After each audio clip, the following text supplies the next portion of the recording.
You are listening to Something Rather Than Nothing. Creator and host, Ken Vellante. Editor and producer, Peter Bauer. Hey everybody, this is Ken Vellante, host of Something Rather Than Nothing podcast with a special panel, the Swamp Thing Rather Than Nothing episode, which has been a few months in the making, and have some wonderful podcast guests from the show going back who serve on this special panel. I wanted to first introduce M. Grebner-Gaddis, host of Rooted Pod. And Em, welcome onto this panel, and we appreciate your expertise. But tell us about that expertise and why Swamp Thing? Absolutely. Well, thank you so much, Ken, for having me. I was introduced to Swamp Thing when I was a bit younger. I was probably 18 or 19 at the time. And I had been really into other kind of, I guess some people would call them B-tier superheroes. So think like the Red Bee and Aquaman. But when I found Swamp Thing, it really connected with all the things I love about plants and nature and just really like considering who we are and what our role in nature is. So I've loved him ever since. Love it. Thank you. Thank you so much. And we got two Kens on this panel, and the great painter, Kenneth Nicholson, educator in the arts. He is within this episode known as Swamp Ken, and he assumed that moniker in pre-programming very, very quickly, and wears it well. So Swamp Ken, besides it being part of your name, why Swamp Thing? What gets you on this panel? I mean, your enthusiasm and knowledge, but tell us about it. Well, thanks for having me. Swamp Thing's always been incredibly interesting to me. My introduction to Swamp Thing came from the 1990s cartoon. So for as fascinating as the animation style and just the kind of like bonkers nature of the show, I've always been interested in like finding like new iterations of Swamp Thing, whether that be like the comic books or the like live action films as well. It seems as I've been developing my own tastes and preferences in the arts, Swamp Thing has always found a way to be part of whatever I'm obsessing over at the time. Really enjoy it, really love it. And folks, just so you know, Swamp Ken and I have talked a bunch about some future work on The Thing, the movie, which I believe is just about one of our, if not our favorite movies, shared equally. Swamp Ken and Ken Vellante are your host. Hey, Craig Randall. Craig, it's nice to see you. And lend us your voice as to why Swamp Thing. What pulls you into this zany panel? Oh man, I think I saw the original TV series that came out in like 90 and 91, you know, being a kid of the, you know, back when cable was a thing, and I was just developing, I think, my absolute obsession for monsters in general. And then I, you know, grew up with Batman and Superman and like, even as Em said, like kind of the A-list heroes. But then all of a sudden I saw this thing that was like, wait a minute, he's kind of a hero and he's kind of a monster and he's super obscure. And I just fell in love instantly. And then from that show, you know, I'd seen all the films and everything over the time, but it was really the comics that over time kind of drew me in more. I write, you know, novels and poetry. So I think naturally that written word part of it drew me in. And then I'd read the Alan Moore run years and years and years ago, amidst other things. And then I had just reread that whole thing again. And it was interesting how 15 years later, reading it as an adult, having a much firmer understanding of some of the big core issues of the world, kind of made me realize, like, holy smokes, he's more important now than he's ever been as a character. And I'm excited to see how that continues to develop. So happy to be here in this absurd corner of the world with you guys. Yeah.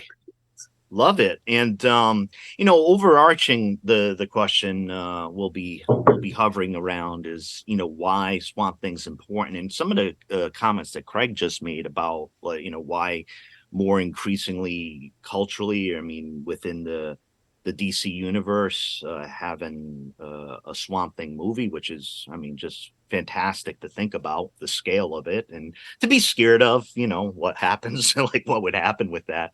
But yeah, so and I think with the Alan Moore, just so listeners, not everybody's going to be as jacked on Swamp Thing as we are, but Alan Moore, I mean, for me, is a visionary writer, both in writing his novels, and for truly just busting apart the comics form. Many people think is newer comic horror, right? Things we love, Sandman, Doom Patrol, Shade the Changing Man, and so folks know, anybody who's not really into comics, during the Alan Moore run, there were shocking issues, shocking in content, which could not have passed the comic code authority at the time. During that run, you didn't see the code on there, which was a radical and dangerous move within the publishing. So Alan Moore, within the medium and the genre, has a big, when you're talking Swamp Thing, it's you're talking big about Alan Moore, and of course Len Wein and Bernie Wrightson, the creators. So just wondering, I see a lot of responding to some of the things about Alan Moore. Anybody on the panel have some additional comments about Moore, or the kind of some of what the comics did to create what we see as kind of like this horror genre? Well, it's interesting, like Alan Moore, I didn't realize till reading through it, and even Swamp Ken mentioned like Constantine and Hellblazer, kind of some of the other more. It's interesting that those names kind of became bigger, right? Had their own larger runs, more popular runs, but Moore created those characters in Swamp Thing. Like, I did not realize, I was introduced to Constantine through Sandman. I did not know that Moore created Constantine in his run of Swamp Thing. But it was like a MacGuffin character. He's like, I just need this like Obi-Wan Kenobi character to come along and teach Swamp Thing what he's actually capable of, because he was bored of kind of the previous two runs and he wanted Swamp Thing to evolve to be something bigger. And he's like, oh, I'll just create this magic guy like in the corner of the DC universe to like coach Swamp Thing. And it's just interesting how, and then he Moore did a lot of things with race. There's an entire 25-page issue, right, where Swamp Thing and this human woman like have like plant sex, and it's awkward and it's really strange.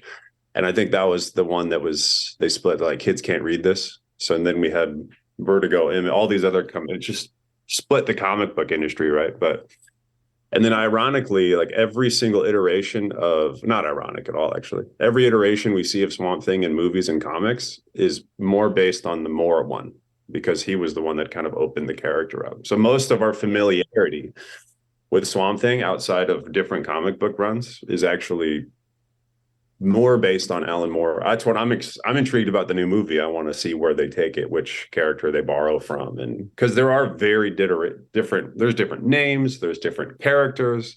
They all become Swamp Thing. They all have different stories. Some of them retain their human nature. Some of them lose it entirely. That's kind of, I have some questions for Em later down the road. I wanted to like just that idea of, there's a spectrum of Swamp Thing, right? Where my favorite version, which is the Moore one, like by the end of his run, like his humanity is like all but gone. And he's just like the champion for the world, like the green, the plants. And I love that, because I think it would piss a lot of humans off who see themselves above kind of plant life. But it kind of, it asks this question of like, what is life? What's more important? I don't know. I'd love to hear your thoughts on that. I'm like, Yeah, I'm really excited to get into that. I think there's a lot of really interesting ways we can even tie into like what my theory of what I think Swamp Thing would be made of fits into that kind of unrelenting force of nature and where we fit into that. So yeah, thrilled to talk through that with you. Yeah. Yeah. Well, let's make sure we dive into that, and who knows when. And like I told you, I mean, any of you, Yes. let's jump in, because I found it difficult in even thinking about prepping for this program, not because your capabilities or anything, but my thinking of how many Swamp Things I have in my friggin' head, because of having read over time, of looking at the original 10 issues, which have many key elements to the story, but is of a different era and of a beautiful, different older comics vibe, horror vibe. But one of the things I wanted to say when it comes to just like this whole idea of what Swamp Thing is that whole relationship with like humanness or humanity, which you could see within the film and you can see in other places, or whether as the plant avatar. And one of the most fascinating elements I found, and I was listening to various podcasts and some videos, and one of them was trying to assess Swamp Thing's power. Like, how powerful is Swamp Thing? Oh. And what I found deeply fascinating is that there was a story thread that, now I'm going to sell it. I'm obviously going to sell it. I'll say that right at the beginning, right? Because of the name of the show. But they were talking about power of creation, right? And so it's when you start to think about that, you start to think about, okay, like kind of the question of something rather than nothing, like, where does everything start? Why does an explosion of something happen, and or whatever, however you decide to answer that question. But the story was following the threads of going all the way back to like the Big Bang, like the Swamp Thing. And they were going over certain aspects of what Swamp Thing has done on the basis of power, and it is nothing less than godlike when extrapolated from its source. And yes, true and intuitively true in my head, but I hadn't fucking thought of that. Like, I hadn't been like, yo, like, he, is Swamp Thing God? Like, Well, and I think that raises like a lot of interesting things when we look at it from an ethnobotany perspective, because throughout time in a lot of cultures, plants and like mystical beings, our gods, are like inseparable, and plants are directly tied to gods. So I think that's really an interesting way to look at it. Yeah. Well, I was like, when you were describing that at first, Ken, my first thought was almost like God, like a deity. But then it's like, wait a minute, that means Swamp Thing is the deity. Like his, which I can almost imagine, like when you talk about like indigenous species, like him being like the representation of that worship. There's an interesting story running there. Yeah. Swampkin, we were talking in general about the Alan Moore run and all this there, and I noticed, you responded to that. I just wanted to hear your thoughts about how, that big Moore thing, because that pulls you in, like many of us here, everybody on the panel, the Moore run. What's going on there for you? Well, I think, like anything with Alan Moore, I am going to be, like, I was introduced to the work. Usually I would be interested with something like The Watchmen, with just like the visuals. And then even though I came for the visuals, I stayed for just what you said, that evolution, a story, how it unfolds, and always has so many, not even like twists and turns, but just such an immense amount of detail and information. Even with something like From Hell, it's just like a tome of information. And even something like Swamp Thing, where we might look back on it as being like, he is absolutely a B tier kind of like superhero, but there's so much more, not even kind of like lore, but just so much character there as well. And I think Moore did such a great job showing how vast that particular story could be. It seems massive. You know, he's Moore's a universe creator, right? So Absolutely. yeah. And like just on a creative level, like I didn't realize, again, I was reading I love the newest version of the Moore run, the Saga of the Swamp Thing, has all these introductions by all these other, history of it. And I didn't realize, I thought he wrote that and finished that and then went and wrote all the seminal work, like as Swamp Ken was saying, like the seminal, Watchmen made comic books credible, like to the general populace, right? And like I didn't realize till I was reading through that he wrote every one of those major things, From Hell, V for Vendetta, Watchmen, intermittently as he was writing Swamp Thing and like revolutionizing. He did it all at the same time, and I'm just like, what a wonderful psycho! Like, how do you do? So, all right, we've gotten to the massive heights of the thought that you can find in Swamp Thing. But I want to start talking about the movie in 1981. Okay? Is Swamp Thing God to Swamp Thing 1981, directed by Wes Craven? Okay, folks. I want to say it's going to be tough to describe. But what I want to do is kind of give listeners and you my general summary of what I think this movie is. It's filled and riddled with problems. Some which could make it unwatchable for some. And it matters the attitude that you bring into it. And Swamp Ken must affirm is raising his hand. And what's interesting about this is Swamp Ken, prior to recording, kind of let us know that this is not his favorite movie at all. But in all fairness, Swamp Ken and everybody, I want to tell you what I think it's about and kind of frame us. During the time I watched it, I want to tell you, I thought of at least 6 or 7 subtitles that I wanted kind of have under Swamp Thing. And I want to tell you 2 that I started with. One was A Monster Was Born. That's great, right? This other one is, oh shit, there goes the neighborhood. Which was a catchphrase that I think towards the end of that movie. But this was directed, written by Wes Craven, famous film director within the horror genre, and has Louis Jordan as Arcane, the enemy representation. And I find Louis Jordan's performance and his dialogue to be one of the more confounding mysteries in cinema. I don't know what to make of it. It feels very movie-y, an actor trying to do a movie-y type of thing that is tongue-in-cheek, and the outcome of that, I don't know.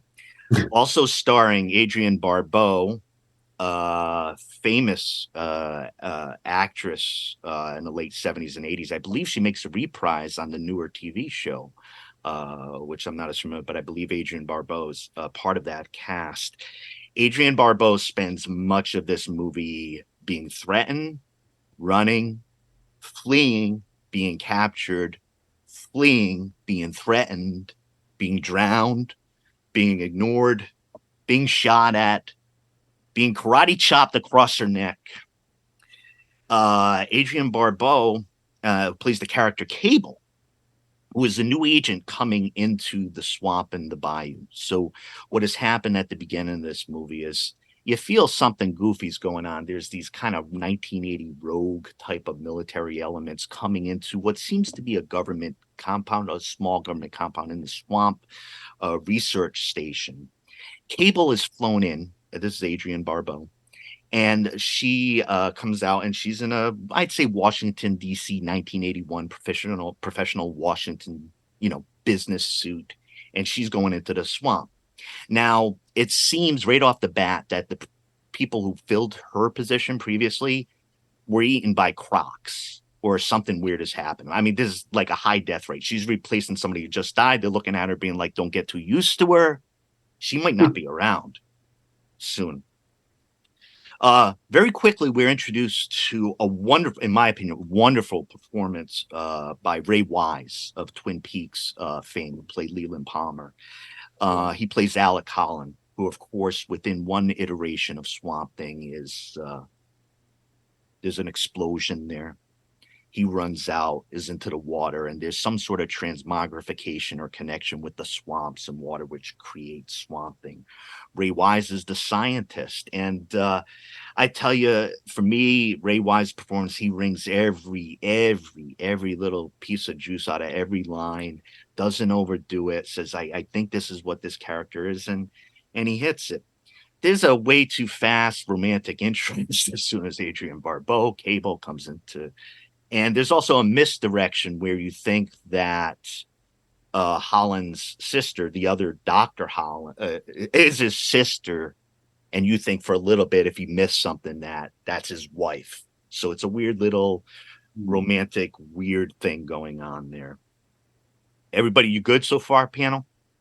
Mm-hmm. Yeah. I just want to add real quick when you talked about how quick that romance was established with Ray Wise.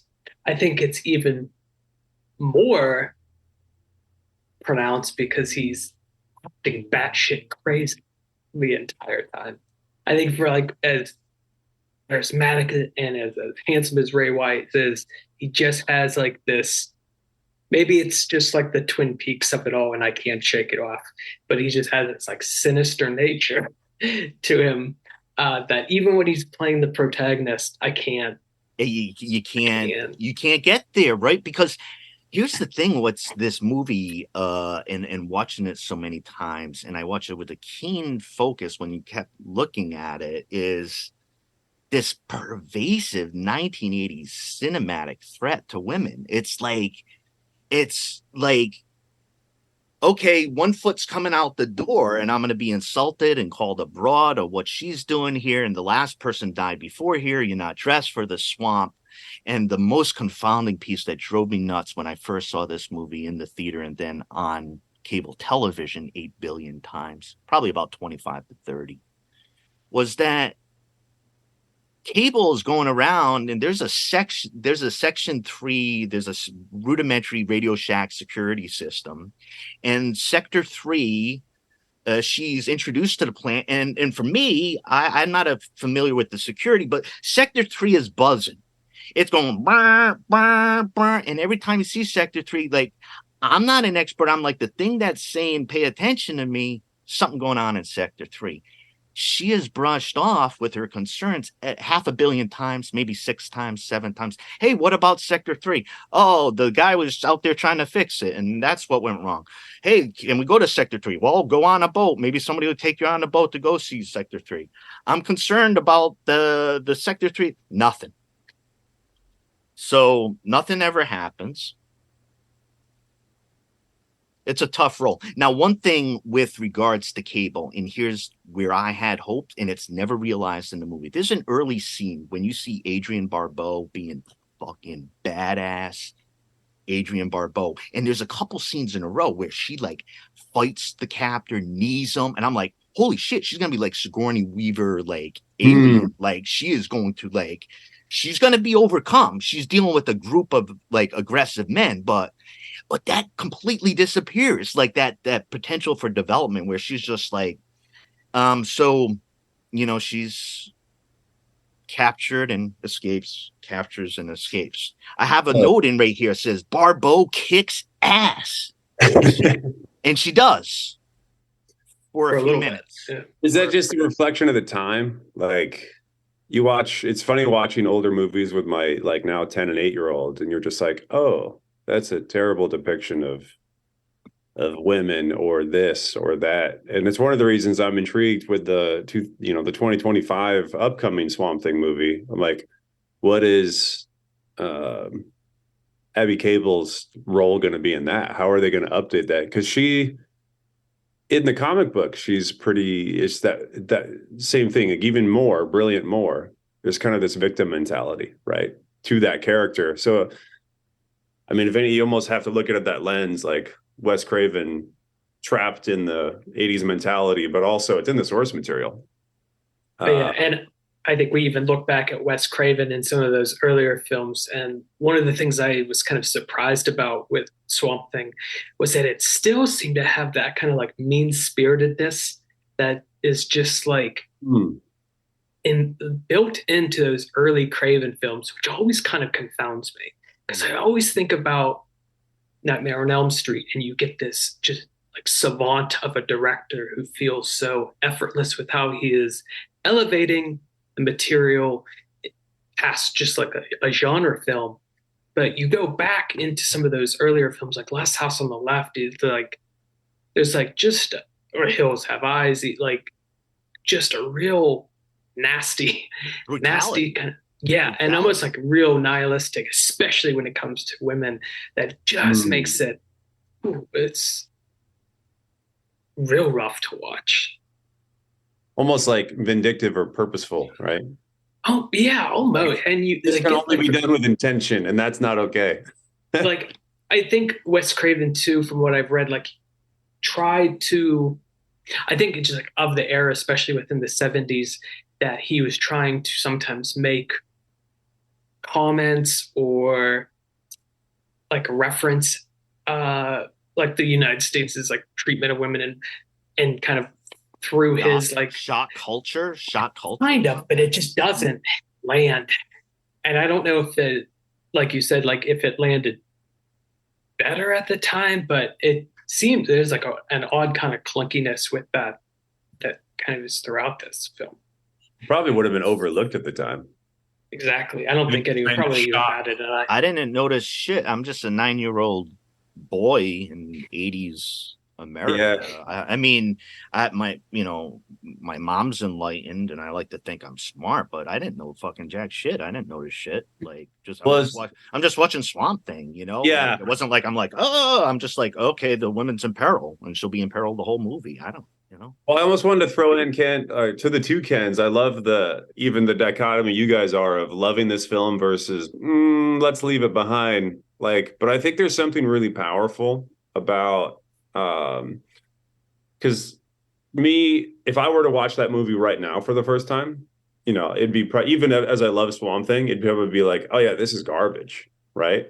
Mm-hmm. But there are movies that I watched when I was a kid that when you couldn't tell if something was garbage yet, you don't have the taste yet or anything to compare it off of. And it's funny how like even like Batman and Robin, like the movie that killed the Batman franchise, it is one of the worst movies ever made.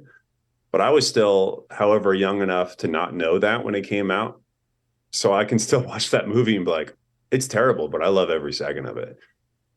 Which is a weird thing to think about, but there's almost something like pure about that, Ken, that I love. Like, it is such a staple for where you were, and that almost makes me love it more. Now, when I go to watch the movie now, I'm going to sit there, and my lens is going to be Ken Vellante loves this movie. Therefore, I want to tell you about this, and I want to ask Em something. I want to tell you about this though too, with regards to the movie. I would say that.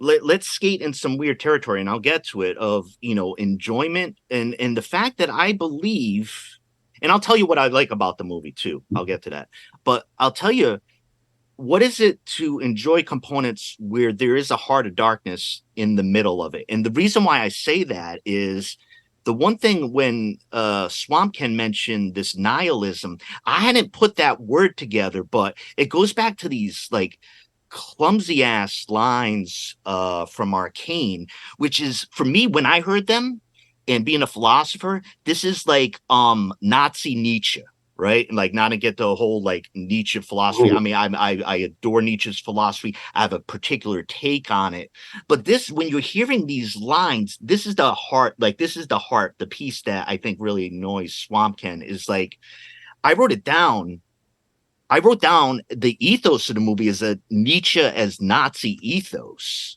of like the evil or that's around. It's like, it's the misinterpretation. It's the powerful man. It's the stomping out. And God forbid if a woman tries to exist in this kind of nihilism, in this kind of constant threat. What about this, Em? You saw the campy elements of this, and I'm not telling you what, like, what the hell's your take on all this? So it was interesting, Craig, when you mentioned like being able to watch the movie and kind of have that lens of like, this is Ken Volante's, like, there's a soft spot in his heart for this film and for why, because like he watched it when he was younger. That was my experience of watching this movie. So I watched it probably, gosh, I want to say 3 weeks ago. And if I had not known that this was like near and dear to Ken's heart, I don't know that I would have given it the grace of seeing the camp, because there were parts that like, as a woman, especially a woman who's very interested in science, it's hard to watch her get forced to like tromp around the swamp in a business suit and constantly be told she doesn't know what she's talking about. And then like fall in love with the scientist because like essentially he's just framed as a big hottie and not like someone who's smart and capable of caring about her. And then just kind of watching her get literally thrown around the swamp forever by various people. Like that was hard to stomach. But at the same time, knowing that Ken loved this movie and kind of picturing like what would it have been like for me as a child watching this movie, I can definitely see like the kind of like funnier, campy aspects that I think come with a lot of that 1980s kind of old school, lower budget horror. Yeah, and here's the piece. Here's some of the things I want to tell you about it, and because I think it's super. I think it's super complicated, like this whole area, because I think there's part of me in the early cable fighting element, like, is so important, like, to me, because like that's how I saw her develop. And then I saw her being just like overmatched by this environment. But I know like any twist or turn, to the best of her ability, she's gonna try to fucking think of like how to get out of this shit, or how to knee somebody in the balls, or swim, or whatever. Like the environment's horrible, but the environment's the environment. I want to mention one of the characters I love is Jude, who's over by the convenience store. And so again, I'm younger when I'm watching this. I don't know, Jude, not that I lived in or had friends that ran seemingly run a convenience store in rural South Carolina. I believe this was filmed in Georgia or South Carolina, I forget. But anyways, Jude for me was like he's like Black Napoleon Dynamite before there was Napoleon Dynamite, kind of like dynamic, right? I don't know if it's his glasses, his trying to pop lines like, there goes the neighborhood, like Jude for me was Jude was on the screen, but he was my friend 6 blocks away outside of running his own convenience store, or apothecary, or anyways. One of the most amazing parts of this movie, as we mentioned, is that it's a constant chase scene. And there's some amazing pontoon chases that feels better when they involve Swamp Thing, because Swamp Thing, if he gets blasted, he's running through, they're trying to chase him, hunt him down, because Cable has the character Cable has this last book for this regeneration formula that has been created by Holland. She's important. She's being chased. Swamp Thing is being chased. And there's this really interesting part that I loved. And here's a part that I love, right? Simple-minded. It's the oh shit part, right? So the pontoon is chasing down, trying to hit Swamp Thing, and the pontoon flips. And it's this just very clumsy, awkward, uncomfortable, oh shit, as the guys like crash into the water. And again, for me, when I experienced that the first 30 times, it's a very satisfying scene. Now, again, I'm younger when I'm watching it. It's ridiculous. But what's also interesting is I had sent the panelists, just so everybody knows, the picture of Swamp Thing that I took a still of right before this scene. And it must have done with a special prop or the colors, but it's a different Swamp Thing mask that I felt bad for sending the rest of the panel, because that shit scared me the more that I looked at it.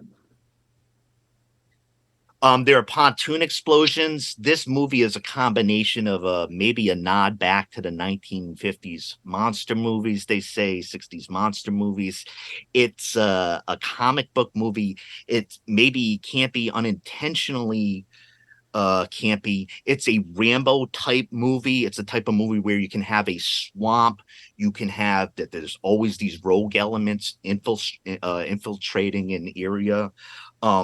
Double agents. I want to tell you another piece of this movie, and we got probably 5 or 10 minutes on my take, and then we're gonna bring Swampy out of 1981. But one of the things that meant a lot to me, and this is going to be overblown, was through various events, and I'm not obviously not covering all the plot of this movie, but Swamp Thing is detained, and there's a lot of detention in this realm. Swampy is detained, and Cable is detained, and there's this moment where now Swampy, through battle, had his arm, his swamp arm, green arm, cut off, and there's a recognition, Cable and otherwise, that sun is the power. It's what gives you life. It's what brings forth the green, and this power. This was like magic for me as a kid. I'm like, he's growing his arm back. The power of regeneration, the magic of people dying, and it's fine because Swamp Thing's gonna do it. I love that stuff. I want to tell you some more subtitles that I have for Swamp Thing. Everything's a dream when you're alone. That's a Swamp Thing reference. Now, remember, Swamp Thing is a very lonely character, right? Used to be a man. Upon reflection and conversation with Cable realizes that this is the man that she had very quickly fallen for, whatever's going on with that dynamic. And that Swamp Thing, who is still Alec Holland, the chemist, the scientist in his head, is trying to do chemistry. And you probably noticed this with the beakers. Now, what can Swamp Thing do? His hands are vegetable heavy. He can't do the finery of this. But Cable, in a very beautiful line, says, I can be your hands. Maybe I can be your hands. Not sure what that means. But what happens is that the movie also starts to move into doomed romance, Your Beauty and the Beast. The first scenes you would see in the Wrightson and Ween comics would be the carrying away, this kind of folk tale, Beauty and Beast can't be together.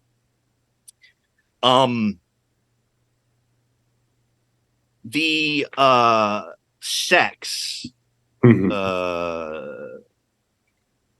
because it's structured in this particular way, I think the main way to most properly understand any sex that happens here is some type of Jesus Christ-like take of the body communion, where Swamp Thing will pull out a piece of Swamp Thing. Yeah. And I believe this creates a hallucinogenic, separate, connected state between the souls or the energies.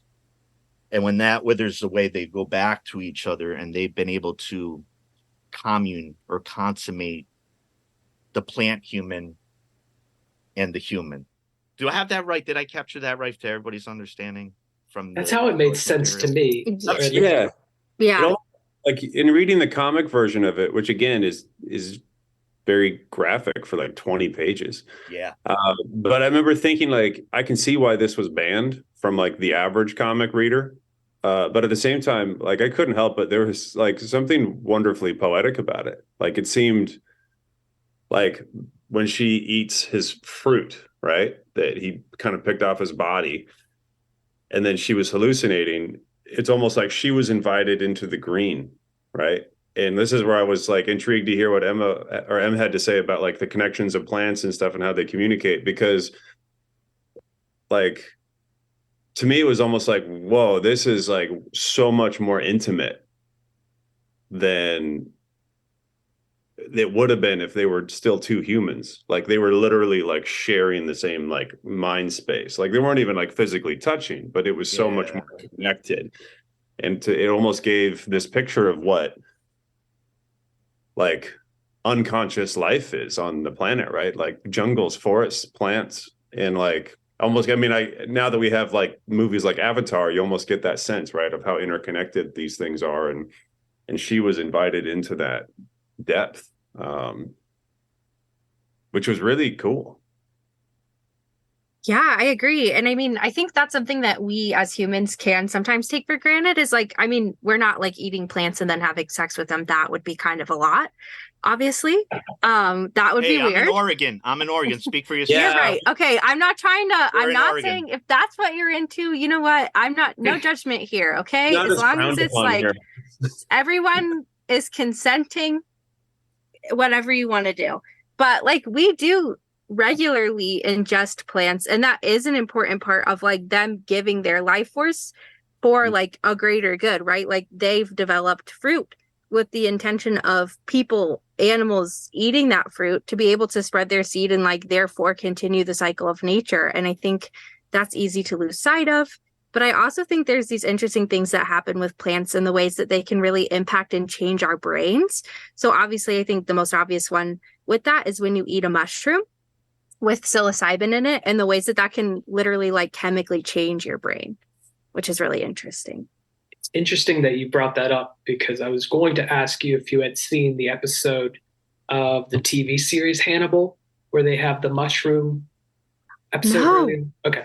So it was when Ken was talking about kind of like how he interpreted Alan Moore's like approach to like the union of these two characters. It made me think a lot about how in that episode of Hannibal, they talked about like the mycelium, like reaching out for you as you like step on the ground, or like that kind of interconnectedness that we're not even aware of. Yeah. Man. Yeah, no, I could talk about this for hours. We have an episode on Rooted where I actually had some different guests come on and we talk about mushrooms in film. And that's a big thing we talk about is the ways that we're all still very connected with nature and the ways that nature is still very much connected with itself. And the different ways that we've all co-evolved without us even really having to consciously think about the ways that we've co-evolved with nature and continue to. Well, I didn't think about like my own just day-to-day experiences, how much more connected and better I feel when I'm in nature, when I'm eating a more plant-based diet, when I'm engaged in like, yeah, it's just interesting. Like, I mean, thinking of it in the context of Swamp Thing here, right? And especially at that scene, like the more intimate I get involved with nature, the more just better I feel. And even like Ken and I were talking, I think on the episode that I came on your show, and like most of my poetry came out of like this really, really horrendous mental period of my life. And it's interesting that I started looking to nature, right? Poetry, just day-to-day things, rain, all these things, plants, and like how many lessons there are in nature that if we just follow those rhythms, we are better. Yeah. And our life, like we are more at peace. It's like we've forgotten that as a people. And I feel like there's an indirect backdoor here to like that overarching question of why is Swamp Thing becoming more relevant? Like, I wonder if there is a piece of that. Like, we're starting to recognize, like, we're better. I think culture has evolved, you know, especially at like colonial culture in America. Like, we squashed out the indigenous population, but then the more and more evolved we get as a culture, it's like all these big things in popular culture right now are kind of like, oh, they had it right. Let's go back. Yeah. It's just interesting to me. So, man, we get into some lofty area, and I tasked myself with the 1981 movie. I'm going to end up finishing up that recap, but I'm going to jump all the way to what I call the end of the return of Swamp Thing, which I also reviewed. And I don't think it's necessary to traipse too long in that, but I want to jump all the way to the end of that movie and your Rooted podcast and the mushrooms, because Heather Locklear, who plays Abby Arcane in The Return, the end of that movie, around consummation again with the animal plant has a flower or like a sprout start to come out of her foot, like that scene in Midsommar. And I remember in Midsommar and the scene, if folks have seen it, with the foot, the flesh disappearing into the plant. And so anyways, I saw that if you stick around to the end of the Return of Swamp Thing, you see a trial of that early Midsommar scene, I think. Let me finish up the first movie. The higher heights of Swamp Thing are beyond the movie. I wanted to finish up and give quick summary recap of the first movie. It's all over the place. But as I mentioned, trying to find the last part of the secret regeneration formula that Alec Holland, now Swamp Thing, had been working on. Regeneration formula, every aspect of regeneration we see with this movie, powerful as hell, brings the dead back to life, regenerates parts. So pretty popular and useful formula. This formula is still in the experimental stage when it comes to the human. And Arcane, the enemy is set up to Swamp Thing, is getting a better handle on getting this formula. Upon completing this formula, there is a special massive dinner at Arcane's, now looking like a 1980s Playboy Mansion hall. There are extensive TNA cuts. The movie feels really weird at this point because it's just hanging out in this leering area. And of course, are the cable that is cabled to her chair. She is tied to the chair. It is a grand betrayal here because Bruno, who is a kind of a maybe Eastern European looking tough with a tight white turtleneck as part of security forces, Bruno unwittingly has been served this serum as an experiment as the guest of honor. So not good to be the guest of honor at this dinner. Okay, so we have Cable secured there. We have this going on. Bruno turns into a horrific beast. And this one fried itself into my brain when I was a kid, because when I watched it again, I was like, holy shit, that's what happens to Bruno. He's kind of just changes and transforms and jumps around. And there's this really insulting line that comes after it, that it's like, the serum, this formula will show what's deeply inside of you, will be reflected physically. And I'm like, this was like the one guy who was always like morally questioned. Bruno was like looking around being like, I'm not comfortable with like shooting everybody, or he's showing some doubts. And then I'm like, this is the only like one of the only morally like potentially redeemable like aspects of this. And they're like, say that he transformed into what he really is, which was just bizarre and wrong. And it's like, as a reflection, I'm like, the point was the opposite of that. So that part really upset me. And what happened to Bruno upset me. Although Bruno helps move the story along and helps Swampy and Cable get through this later peril. I'll tell you, in this movie, that I always wanted Cable to cable. I wish Cable cabled the way she was capable of. That's the way I always felt through it.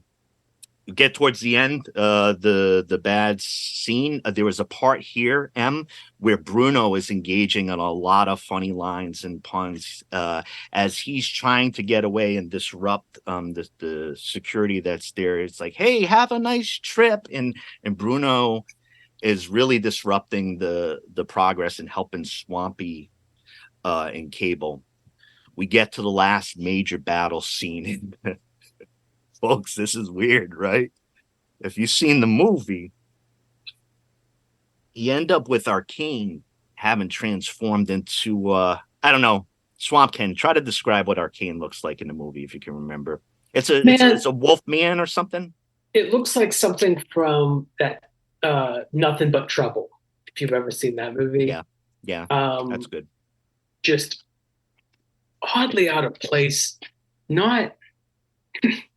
intimidating other than just being unsettling. And I think the ears, aren't the ears like The ears haunted my dreams. They're awful. Ah, the ears, comically, yeah. the ears are awful.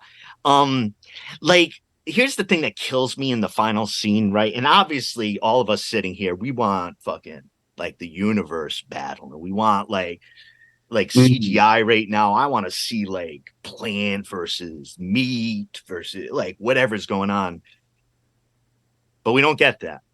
We get wolf-like scary ear monster holding a sword.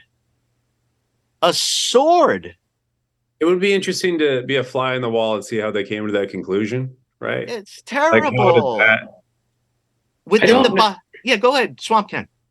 I don't know if this was like because it just like confounds me with Wes Craven when I don't know, like you go through every once in a while like someone's filmography, something you're just like, how are you capable of something that bad? when I've seen you achieve like, so I don't know if he was checked out. I don't know how far this was from Wes Craven still making adult films and if that was like his bread and butter at the time, because I know that's where he started out under It's like 81. It's early on still. Yeah. So because you would think, but then again, comic book movies were not the same thing. So this might not have been thought of as an opportunity. This might have just been, it doesn't feel like he's anywhere attached to that film. Just like you said, like the way it unfolds, it's so boring for being a Swamp Thing film. Yeah, I think that's like the what biggest, it should be. yeah, biggest thing against it is that it's just uninteresting. Well, and like maybe to the two Kens, or M2, because the comics, one of the things I loved about Moore's run is he really leans in and pushes the horror element, right? And it's Alec Collins, so like so much of those early films and most of his iterations are pulled from those comics, but it almost seems like the only thing they pulled was Alec Collins and Swamp Thing, and then everything else kind of, you know what I mean, as the werewolf there to try to lean into the horror side. Like I don't like, you watch those movies and I don't personally think horror, especially 80s horror. You know what I mean? You know what I mean? They just kind of took the bare bones of it. Yeah. None of the substance. There's two pieces in there that really speak to me on it being in horror, even though it's not quite, but they're tripping out on Friday the 13th. Well, it's actually 1 year later. They're tripping out on Friday the 13th, 1980, and I tell you how they're tripping out on that stuff. It's a swamp, it's a forest, doesn't matter. It's all green around, right? So there's danger around there, and there's an encampment, so there's some interior type of scenes. Okay. Also, Harry Manfredini does the soundtrack. He did the soundtrack for all the Friday 13th. So the audio and the sound and the soundtrack, whether you want it or not, you're thinking of Friday the 13th as well. It is a variation of a Friday the 13th. I'll tell you one more that is Friday the 13th is the huge buildup where, of course, Cable being threatened in this particular instance, I think, by being drowned in the lake,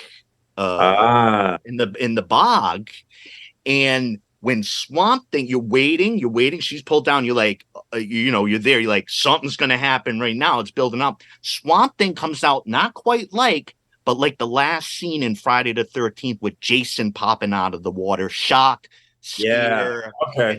It's not the same, and it's almost a little bit better because Swamp Thing's like, boom, take my freaking plant hand and whoop, I'm gonna whip your ass out. So the piece that, with it being about a year and maybe Friday the 13th is maybe part 2 is somewhere right around this time. It's weird because there's 2 horror attempts maybe. There's a horror attempt of duplicating what's going on within the genre right there, and there's a horror attempt with the kind of Creature from the Black Lagoon, campy 50s. This is what we're cutting to, and we're doing this. Yeah. So it's like trying in both ways, in my thinking. Right. What's really fascinating to me about that how we're kind of like trying to connect the dots between what was made around that time. We think about like, so the year before, so this was like 1982. In 81, we already got the second Halloween where Michael Myers kind of becomes this otherworldly figure. We get the Burning, which is like all in itself like a big cash in on Friday 13th in terms of like the format. We get something like Funhouse, which is kind of like always back and forth on people kind of like how they see Tobe Hooper with that, but at least it's kind of like him creatively kind of trying to move outside of what he was known for. But we also get the first Evil Dead and like Scanners too. So it's weird to me, like when we look at this film, like kind of all the influences that were bubbling up at the time, and perhaps Hollywood starting to kind of see how lucrative horror films can be when you put a bit of time into them, or at least a little bit of like faith. But man, it just, even then when we start looking at those other films, this one just lands so much more awkwardly. It's like even on the thematic or the content or the writing or the lines or the omnipresent nihilism's potential sexual assault. I mean, the women in it are always subjected to that threat near immediately, whether it's degradation of what they're doing. And you know, there's something to be said about like the piece that's just unsavory of like why still so embedded, right? Like the tonal piece, like why is there no space to even exist within this? And it's probably even just the patriarchal payoff of Swamp Thing, you know, doing it at the end. But like I said, I got attached to a cable that never existed in this movie. We got to move beyond the movies. What I want to say about quickly about the return of Swamp Thing is that I believe Swamp Ken, you said you liked this one a bit better than the other. My guess, and you can comment on this, would be that what it was attempting to do, it might have more successfully landed. What I would say early on is with Heather Locklear, one of the strangest opens in a movie that you'll see. You're thrown into this now. You know it's the return of Swamp Thing, but you're in 80s LA flower shop. Where Abby, you find Abby Arcane, her stepdad is Arcane, has flowers. There's a slightly annoyed, distracted African American woman friend, or she might work at the store watching TV or watching her stories, and Abby has groups of flowers with names on them, and if you do this, that's totally fine. No worries. Groups of flowers with names on them. So they have identities and they have grouped identities. And she's talking to them as an audience about guy problems or people problems. So it seems in this dynamic, the one who's not paying attention, the African-American woman watching her stories, that her audience is these flowers. And this is kind of like the cold, like open of introduction to this character. And you can only say, whoa, all right. What's going on here? That's how it started. It ended with the Midsommar thing. Mind-boggling casting of Heather Locklear in that like part. But I think what I love so much about this movie is like for all the decisions that don't seem to be anywhere in line with the subject matter, like the source material, at least it's interesting in this one, that it does kind of veer off into so bad it's good with it. I'm not even sure who directs this film. I have to double check that. I thought I had that down. Swamp Thing drives a fucking Jeep. Yeah. He drives a Jeep getaway in this, and we get these explosions. boom, any reason for an explosion, even more than the pontoon boats, which still excite me from the first one. Explosion, cars almost spontaneously exploding to blow through the budget. Swamp on a Jeep. Like, there's some aspects on there. It felt good to me. It felt wrong. I mean, even just hearing it, like, that's just so. I'm really struggling to picture what's happening over there. And you can smell the petrol. It's all terrible, but there's some part, like, it's like, I'm gonna do something dirty. I'm gonna watch this dirty thing with Swamp Thing, him fucking burning fossil fuel, fucking rescuing the heroine, taking bazooka shots. Like they took James Cameron action approach to Alien, right? It's like, hey, we're going to shift gears here, and now we're just going to go full on Schwarzenegger. Like, I gotta tell you, before I leave all the movies behind and we get into the good territory, this is the last piece of it. The Return of Swamp Thing is a truly bizarre movie, and it's really different than the first one. There's these kids in it that are perpetually like yelling and angry and bad acting and drinking soda and looking at porno mags and dealing with like monsters and trying to get this shot of Swampy with the camera. They're always yelling at each other and just upset, and the movie forgets about them. So every time they pull them back in, you're like, oh shit, the kids have been out there for 40 minutes living on their own. Where the heck are they now? They keep trying to pull them back in. So I don't know what to say about the two movies, but I will say that Return of Swamp Thing feels like quite the romp. Heather Locklear truly diving into maybe damsel in distress. She has some pluckiness, but it's mostly with her wit. She's trying her Southern LA humor in the American South, and they're not digging the California girl. There are threats to her, including some backyard bayou boys. The American South is depicted in a horrific caricature, so the Southern American might not take to elements of this film. Those are the two films, folks. I'm trying to I want to hack my way through that with the machete. I would carefully maneuver between all plant life to get through that slog. I just tried to with the movies. I want anybody to say anything about the movies, and let's talk Alan Moore. Just what I think is really interesting about the first and second movie is that when you look at the trajectory of the careers of the guys who directed them, they are polar opposites of each other. So we think of Wes Craven, who like started out doing like low budget adult films to kind of like make his bones as a director, and then over the years became this really lauded and respected. Even when he was working within genres, we always kind of thought of him as being able to be exceptional with how he used the genre.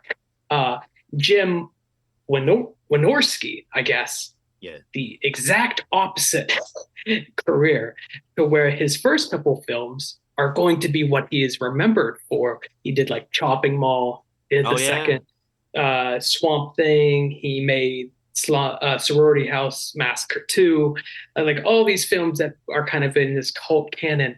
And then as he developed his career, he started doing like more and more like softcore adult films for like Cinemax and like HBO and stuff. And it's like just the exact opposite direction of there. Because if like you go through his trajectory, it's just late 90s, early aughts, like Skinamax is just like his filmography.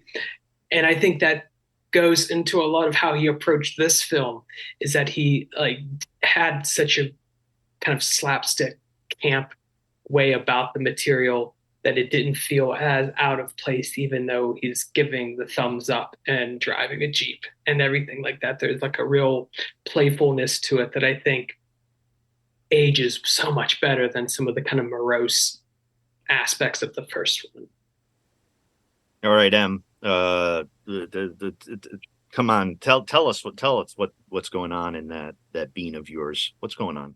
I mean, I haven't seen the second one. I'm honestly still just trying to picture like Swamp Thing driving a Jeep. That has really thrown me. That's going to be like a thing for the rest of my day. Thank you. Yeah. But that's really, I mean, we can get into like the plant theories I have. You if have you'd to like. now. You have to now. Okay. You have to now. Like, well, we've been like, I had to get through those movies in the complicated movies. Let's there's a lot there. Plant. Yeah. Let's talk. Okay.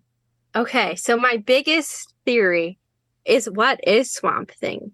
I mean, we all know he's kind of supposed to be an amalgamation of like all of the things of the swamp, but my brain can never just like leave it there.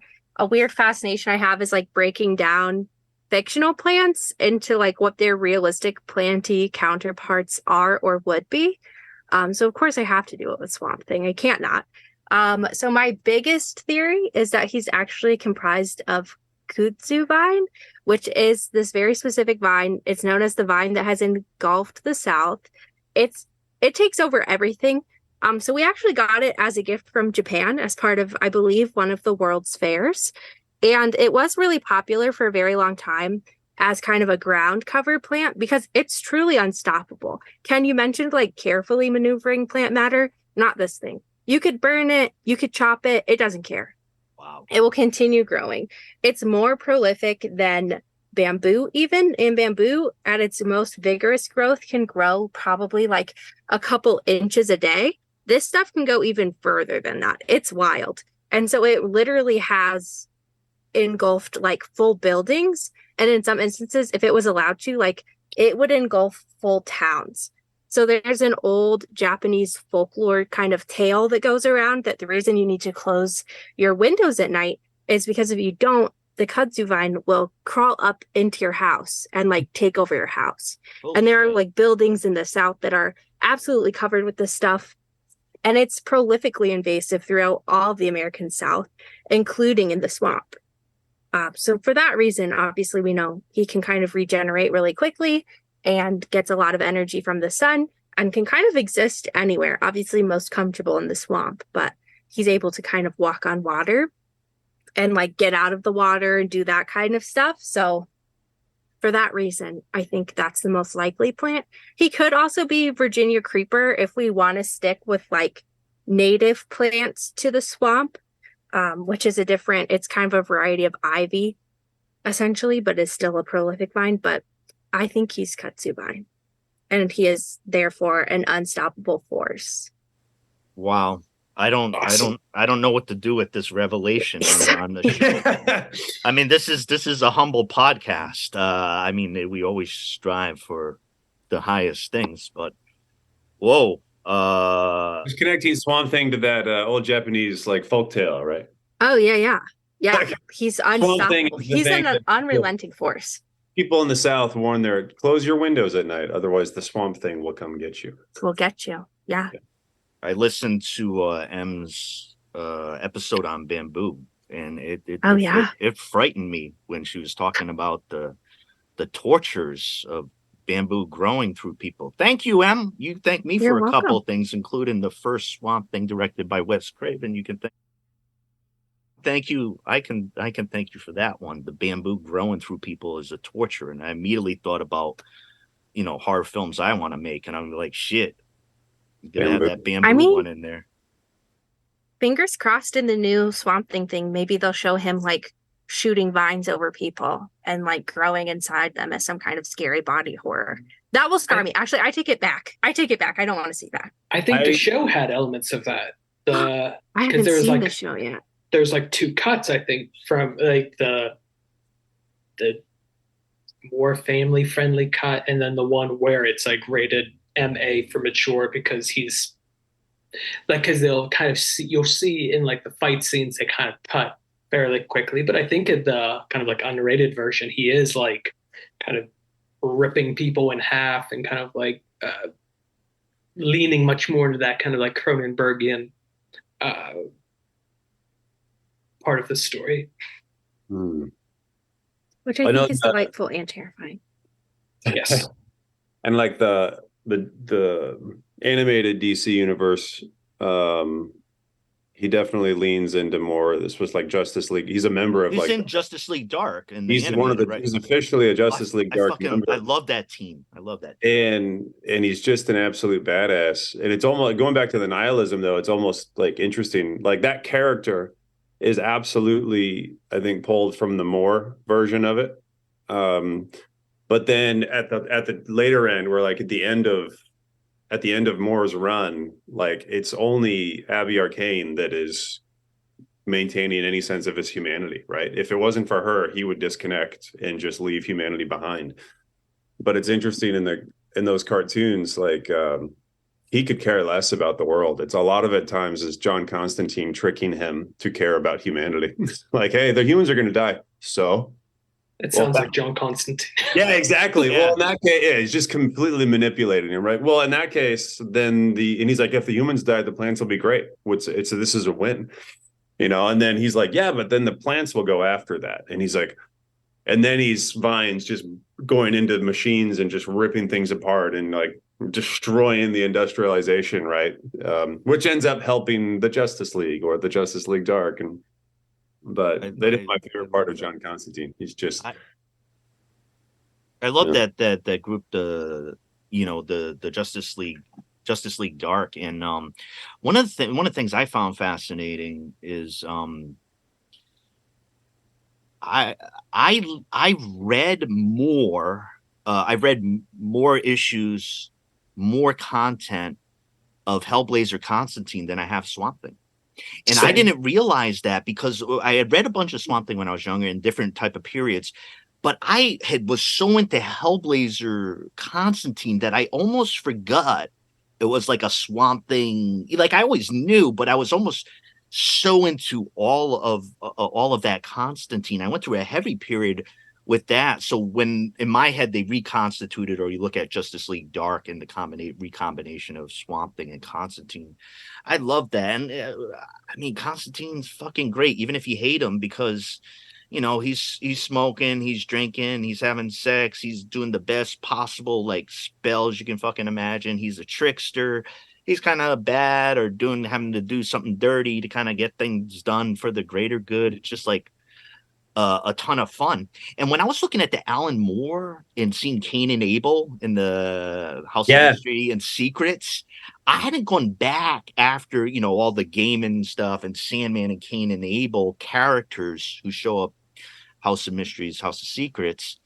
I love how Gaiman just plucked them out of that more. Like you look at them and sometimes it's not he's making a creative choice. I am taking these characters and how they are, and now they're in my universe. And I just love that.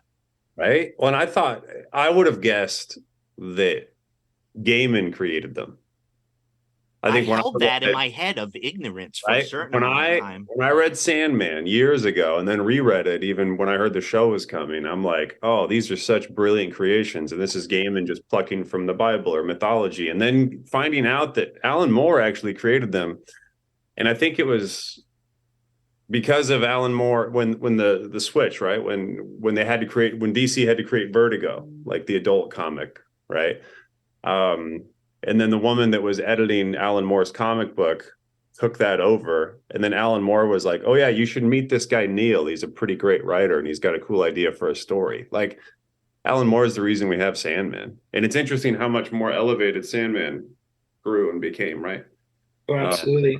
I think we always, or at least like when it comes to conversations on comic books, it's interesting to like think that Marvel Max and Vertigo are sometimes kind of considered like the more like edgelord offshoots of Marvel, and they were. But man, for like the time that they came out, they were so incredibly, how do I want to say, they were kind of like the catalyst for like all of these kind of like more edgy or maybe like more adult themes, but just like the kind of creativity that the directors and artistic minds took those like because you would have some like when I would read like The Punisher, man, there's like satire and subtlety kind of. And that comic is really just about like the brutality of watching this character. But like you would have different like Constantine, especially when it came to like just talking about smoking and cancer, and that's going to be the whole crux of one of the stories.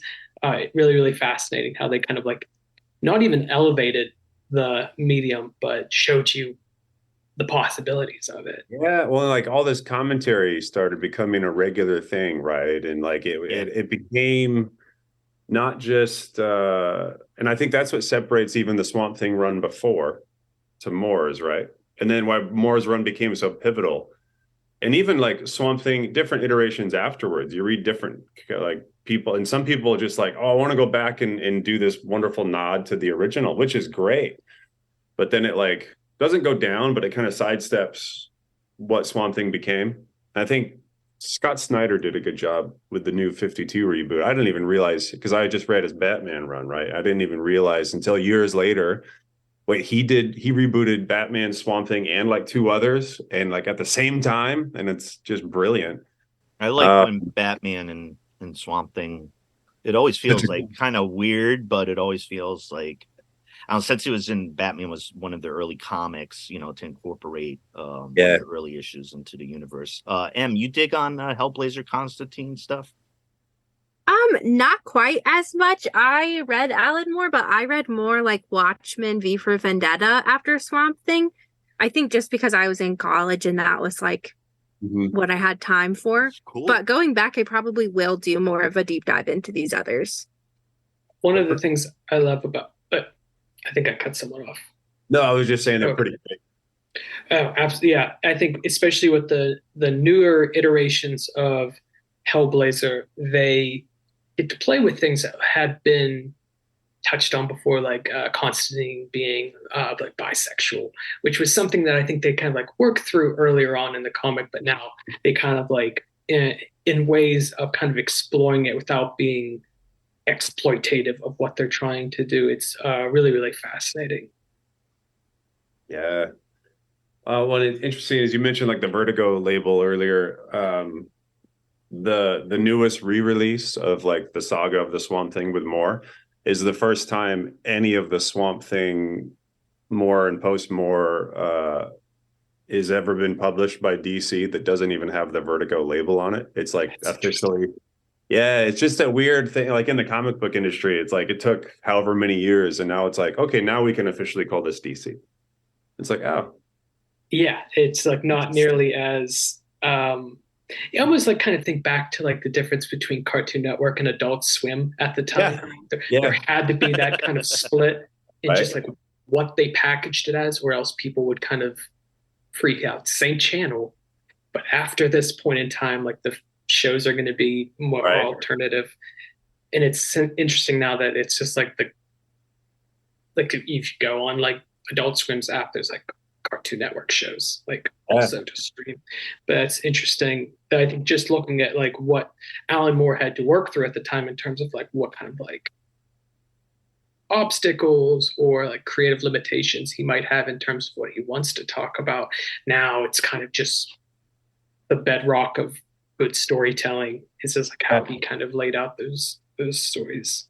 Really enjoyed the discussion, and the editor Karen Berger, who looked to create the Vertigo imprint, and some of the things with Swamp Thing and some titles I mentioned, Shade the Changing Man. You saw Constantine, Hellblazer, and what I adored is that there was something so cool going on. Maybe still is going on. You had incredible art covers, dynamic art covers. You had psychedelic, like Shade the Changing Man, like revamping of characters. You had just good mature writing, good writing about like life in characters, and so that those things were important. They were important for me at that time, and it's so deeply connected to this. And I think even creatively too, I've never kind of apprised for myself how important those things have been, of having Sandman #1 when I first started getting into it. I got a death tattoo. Yes.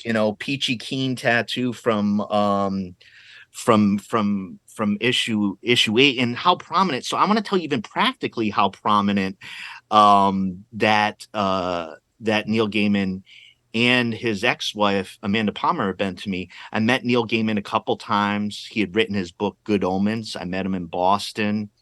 Kind of like meeting your like literary god. But also with Amanda Palmer and her influence on me on the show of her book, The Art of Asking, and going in and asking questions and being the philosopher and taking risks and going into places where you might get booed and, like kind of like rejection type of like going all in. And so I think about them too, like two people as far as the influence creatively, and it's around a Swamp Thing discussion. It's around like the comic books and the potential for creativity. And the thing is with comics for me, comics are super strange or geeky or whatever, but for me, comics were always mine and my world. And it was almost like new music you listen to, being like, yeah, I want to share it, but I don't want it to get fucked up. Like I just want to enjoy my thing. Is that, you mentioned earlier almost being worried about the new film. Is that part of it? Well, when you're sensitive to your characters, and I don't get like in this whole kind of fan debate, like I just don't participate in it. But I could now on that question, I feel myself towards it because, like, I would say, like, it's the type of thing when you're into comics and you see the comics movies, right? So any of us might be able to talk about these characters in a very particular way, and other people who know the movie TV type of thing, what are you talking about? That's not part of what I saw in the movie. Yeah, that's right. not part of who they are. So like the who they are part of it. I think Swamp Thing is such an incredible character that like you won't at the end, you can't mess him up at the end of the day. Unless like you're completely like willful being like, I want to eradicate the usefulness of this character. Right. I am worried though, maybe as a fan or something.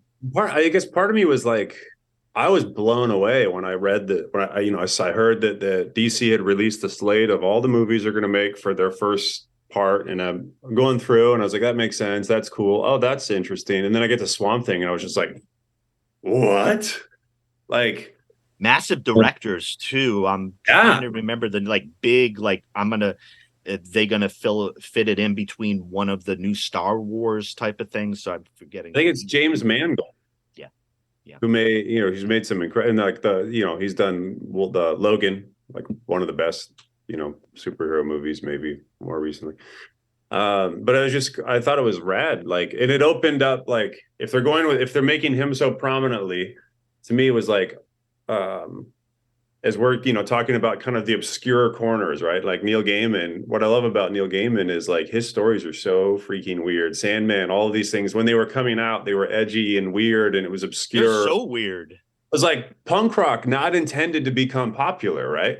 Like, and then all of a sudden, every one of Neil Gaiman's stories is being made into a film or a TV show. And like Alan Moore, the popularity is like explosive, and like all the things I loved as a child that were kind of like made fun of are now actually cornerstones of pop culture. And it's like exciting, but weird. And, but if they're bringing Swampy into it, right? Like that's just a door that opens up this massive corner of the obscurity of the DC universe, which has never really been explored. And maybe that's what James Gunn and what's the other guy's name are trying to go after. Right. We'll see. Hey, Swamp Ken, after this question from that I'll lodge at M, I want you to talk about what I know less of is the animated series. After I ask absolutely M this question, M. So now here's some of the things I noticed within the orchids, in Swamp Thing and in the movie, and you see all the flora and such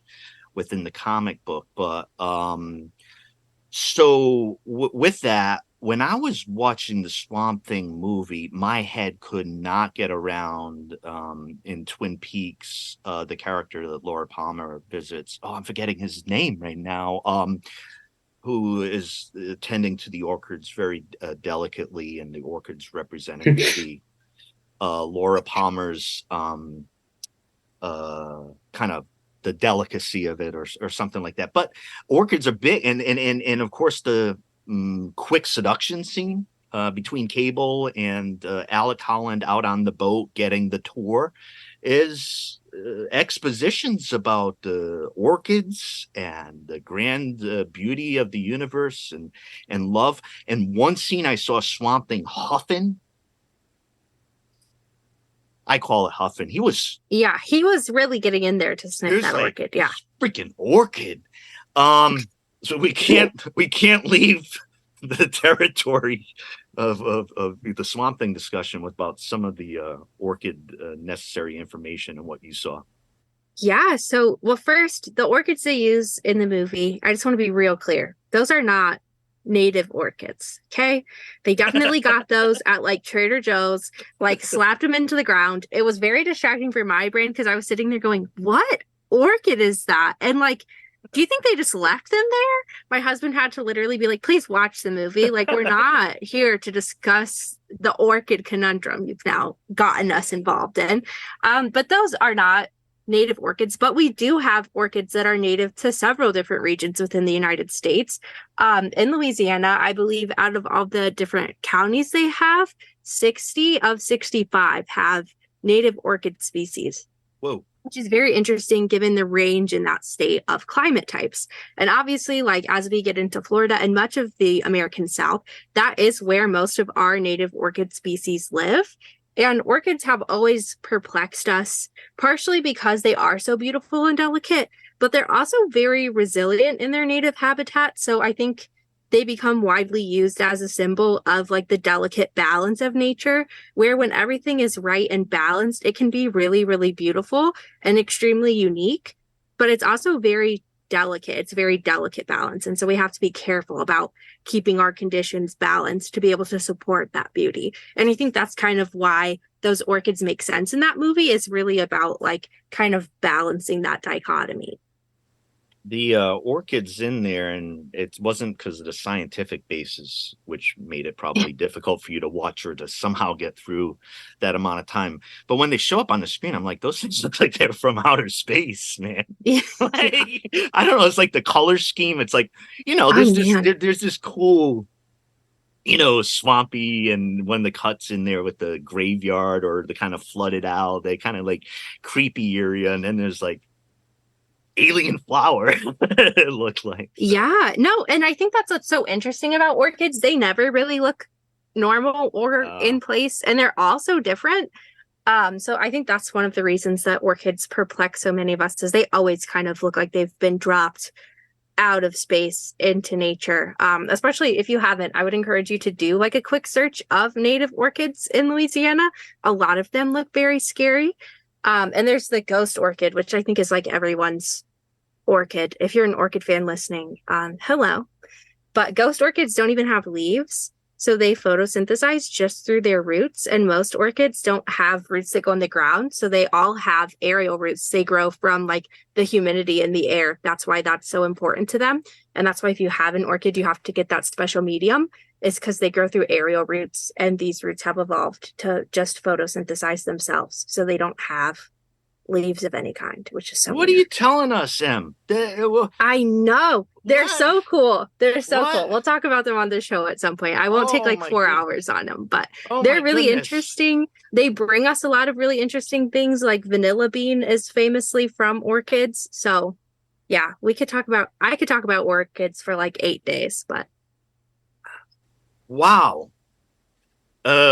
We have the problem of trying to figure out how to handle the material over time. But I am fascinated by what I heard, and maybe there's more to the orchid than just a seduction technique by a creeping, lurking doctor over the new recruitee from Washington, D.C. after the last 2 workers got eaten up by crocodiles. Hopefully it's much more than that. The orchid. I think certainly it's much more than that.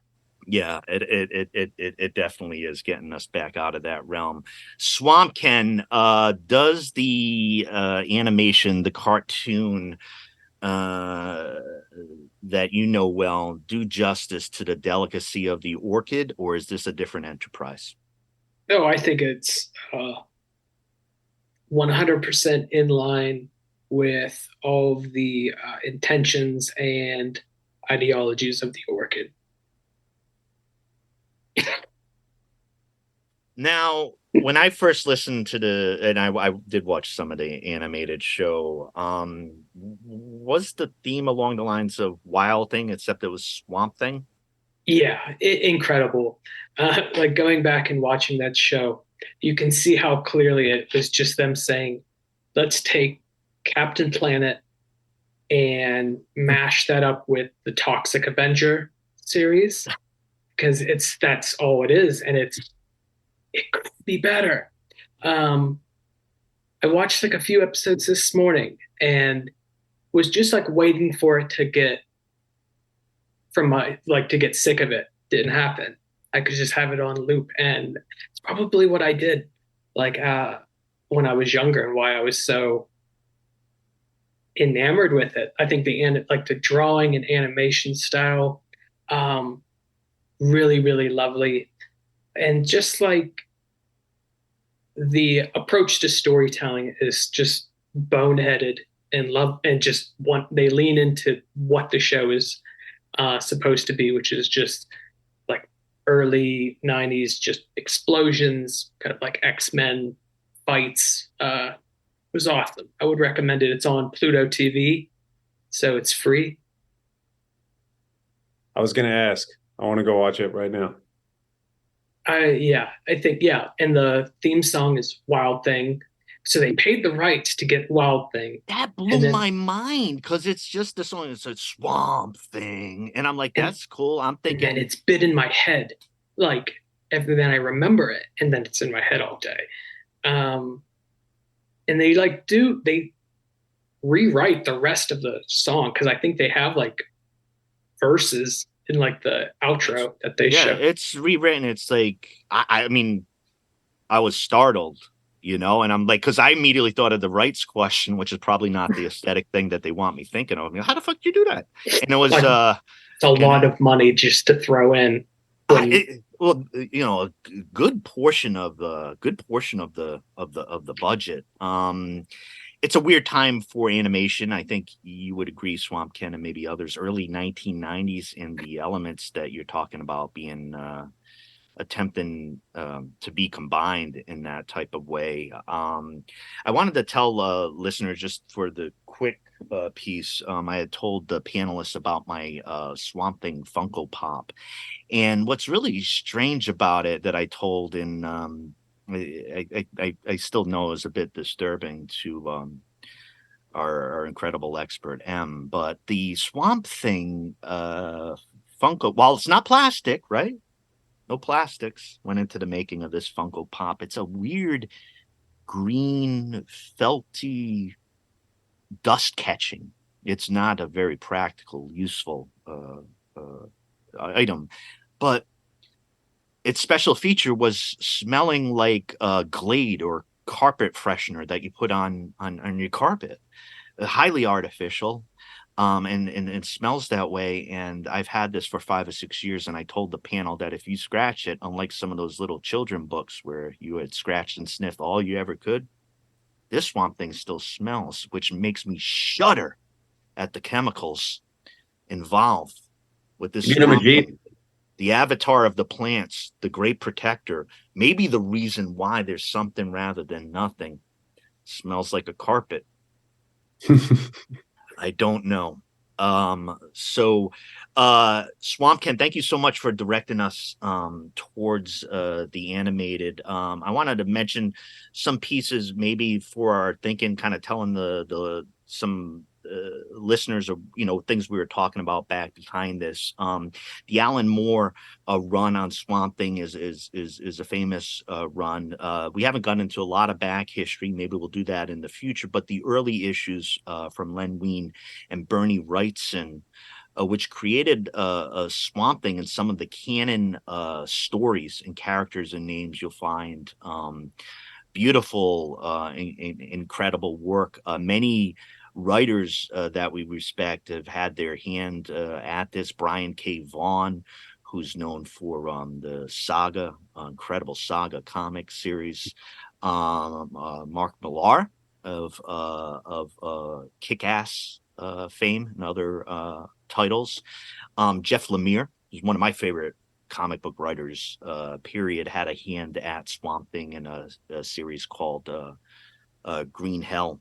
When it comes to Hellblazer, some of the comics that I mentioned, I truly adore Peter Milligan's writing on Hellblazer and Constantine. The animated series that Swamp Ken referred to, Craig went deep into Alan Moore, the Swamp Thing, Return of the Swamp Thing. We're talking about DCU movie coming out. When I dropped into this and trying to talk about Swamp Thing, I did not know how much was there. I was really surprised. There's the Justice League Dark with Swamp Thing on it. I wanted to just kind of mention some of the things in the background of everything we're talking about here. Any other pieces any of the panelists bumped into or feel worthy of mention besides my other weird Funko Pop carpet freshener Swamp Thing? I think they made a novelization of each of the movies too, which is like what so counter, like, because the movies are such a oversimplified version, and then they just make that back into a novel. So it's. I am deeply fascinated by the novelization, because what if the Cable that I want exists in those written words, and the Wes Craven trap and what they wanted to do with great actress fighter Adrienne Barbeau was not up to all her capabilities and what it should have been. I am going to look for those novelizations. I've been reading comic books around this era and have popped into, and I'll share these pictures with the show, pictures of how this was advertised in comics, the Swamp Thing.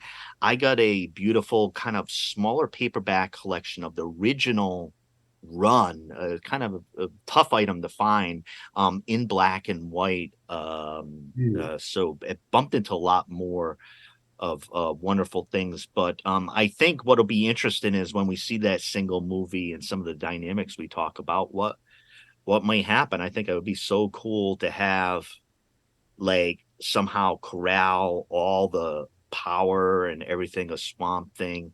And I haven't talked to them about this, any writing or consultant work that needs to be done regarding plants. I'm sure M. Grabner Gaddis would be interested in any sort of union rate work regarding consultation for plants on this or other aspects of the lore.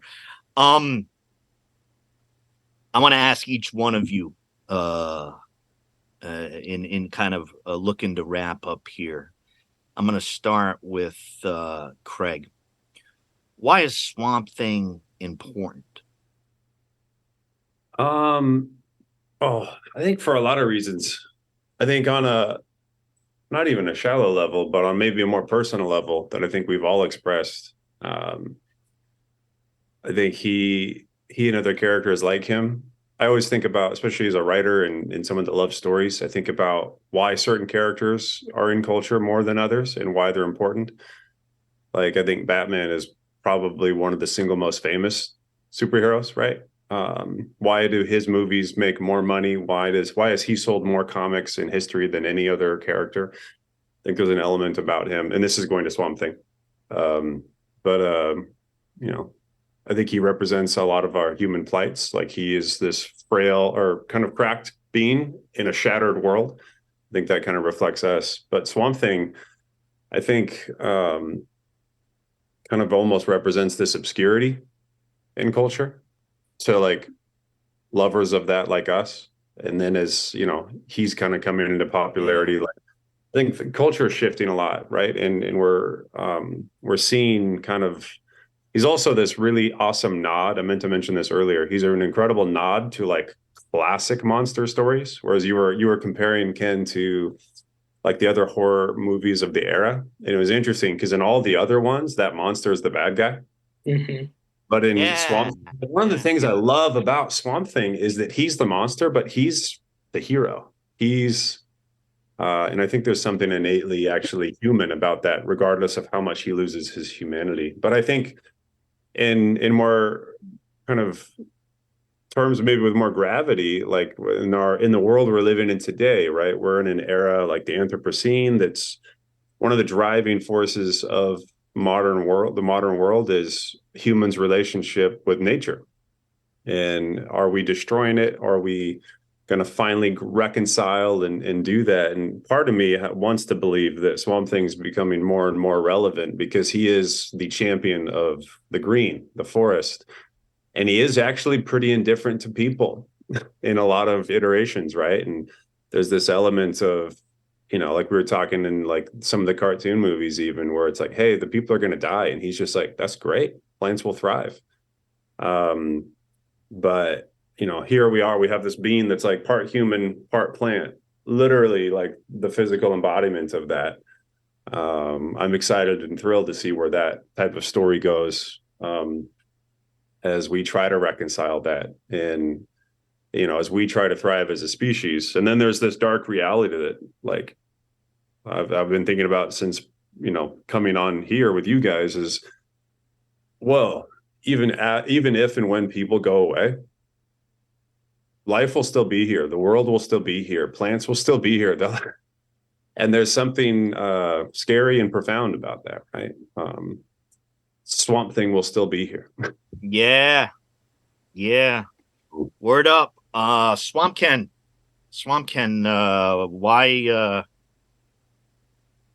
why Swamp Thing important? Well, Swamp Thing is important to me. It was one of the gateways into weird art. I think even when the show came out, I don't know exactly who they were marketing it to me, but I think at the time there were so many cartoons like the Toxic Avenger, Swamp Thing, Street Sharks, where it was just this kind of like love of mutation in like the early 90s, which I don't think we get that much of now. And it's interesting for me to look back on all these shows, and even in the approach to drawing, the approach to line and mark making, how much of that has at least stayed when I look at my work now, or it's how it's developed, how big of a part it played, and how it seemed to always kind of find a way to influence me. So I think as the character kind of like evolves across different mediums, there's always like different ways to like engage with the story, which I think means a lot to all of us. Yeah. Thanks, Swamp Ken. Everybody make sure you check out the paintings of Kenneth Nicholson, the writing and art of Craig Randall. You drop some straight up truth, forward moving theory, basically potentially about the constitution of Swamp Thing in and of Swamp Thing's self. But why is Swamp Thing important to you? Well, I discovered Swamp Thing at a time in my life where I was really struggling with my mental health and really struggling to feel like a whole person. And I think that's obviously kind of fundamental to him as well, as he battles with like his own feelings of humanity and his role in the world as it's changing. So I think that really spoke to me. And I think it speaks to a lot of us, not only on the panel, but just in general, as we get more confident and open talking about our mental health. And as we're forced to really reckon with how humanity fits in with nature and how it can be so beautiful to evolve in nature and be a part of it, and how we feel great when we're a part of it, but also see like the kind of threatening or scarier side of nature and the fact that it is an unrelenting force and it will go on with or without us. So I think that's kind of why we're seeing it become more and more relevant today. Yeah, it's really powerful too. And I even connected in my head because we end up bouncing around it, but like thinking just more deeply as far as the constitution of who we are. I get, I've been a vegan for 27 years, and this might sound like the strangest thing in the world, but I haven't thought about like that, or within the context of this discussion, I'm thinking about like constituent properties, like I am more plant, or like that type of idea, and tied to like just kind of like the environmental components and that indifference, right? Like thinking about Swamp Thing having an indifference, it'd be fucking lame if like Swamp Thing was like, oh, I have no like direct connection to anymore, but those fumbling fools deserve my like pity and sympathy. Like you were saying, Swamp Can, like Hellblazer going in, like let me trick you, like care about these people because like they're fucking everything up, right? Like, so it's like, Yeah. but no, I really enjoyed the discussion, and then thinking about the mental health. I thought about, there's a piece there that no matter what I think, whether it works or not, but even with the movies or any of the stories that are told around Swamp Thing, is that loneliness, right? Is that like when we think about humanity, less humanity, more, is like we can kind of maybe giggle about it, because if it seems schlocky, but underneath it, like everybody's looking at it and being like, okay, what's this nice, like seemingly, powerful figure who's trying to regenerate, give life, and trying to protect, like, like what do you do, and I don't, it seems rather fertile. And geez, here it is, Swamp Thing rather than nothing.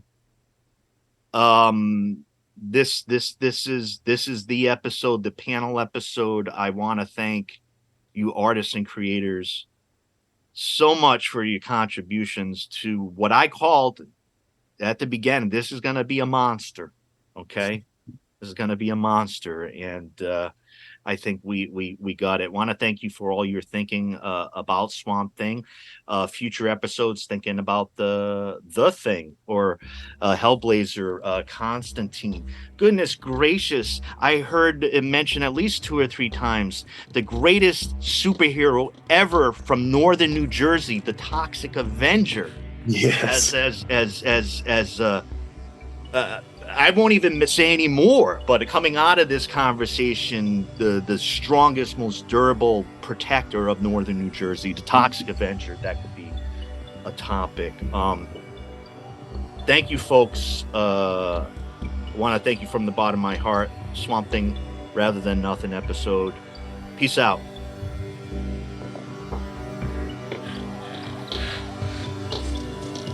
This is Something Rather Than Nothing.